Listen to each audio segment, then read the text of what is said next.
డిమార్ట్ పోయేసి వస్తుంది. 1203 రూపీస్కి 3 kg గోల్డ్ విన్నర్ ఆయిల్లో. మళ్ళీ గోధుమ పిండి 1 kg, సాబూను, గ్రీన్ బఠానీ 1/2 kg, సాల్ట్ 1 kg, శనగపప్పు 1/4 kg, 1/2 kg మైసూర్ బ్యాళ్ళు అంటే రెడ్ బ్యాళ్ళు, ఇది కందిపప్పు 1 kg,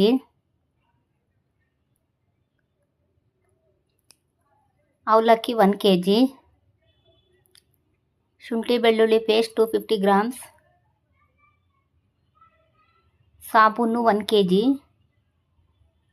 powder 250 grams, 5 kg Sona Masuri. ఇంతటికి 1203 రూపీస్ అయింది. ఇలా ఒకేసారి తెచ్చుకుంటే చాలా కంఫర్ట్గా ఉంటుంది. మనకేం కావాలో అన్నీ తెచ్చుకోవచ్చు. ప్లీజ్ అలాగే క్లీన్గా అన్నీ జోడిసి ఎత్తిపెట్టేసేసి వేడి రాగి ముద్ద చేసి తింటుని. ప్లీజ్ నా ఛానల్ సబ్స్క్రైబ్ చేసుకోండి.